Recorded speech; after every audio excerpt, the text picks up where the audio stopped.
আমরা যারা শিক্ষিত মানে ডাক্তার কিংবা মেডিকেলের নার্স এই বিষয়গুলো পড়াশোনা করে কিন্তু সে স্বাস্থ্য খাতে আসতেছে, ঠিক আছে না? আমি যখন দেখি আমাদের স্বাস্থ্য খাতে মানে স্কিলফুল পার্সন জনশক্তি এত পরিমাণ কম, মানে এটা বলার অবকাশ রাখে না। আমাদের ডাক্তার সংকট আছে, আমাদের নার্স সংকট আছে, আমাদের টেকনিশিয়ান সংকট আছে, ঠিক আছে? আবার হসপিটাল ম্যানেজমেন্টের আমাদের দেশে কোনো কোর্সে নেই।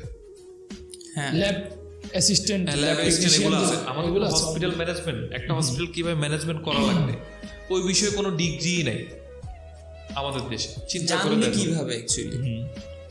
এই তো একটা যারা ম্যানেজমেন্টে আছে তারা তো অনেক কিছু মানে তারা দেখা গেল টাকা পয়সা আছে, ব্যবসায়ীরা এসে টাকা পয়সা জড়ো কইরা বা একটা আচ্ছা ধরো একটা হসপিটাল দিবে, ব্যবসায়ীরা যদি টাকা থলে নিয়েও বসে থাকে তারা কি এটা দিতে পারবে?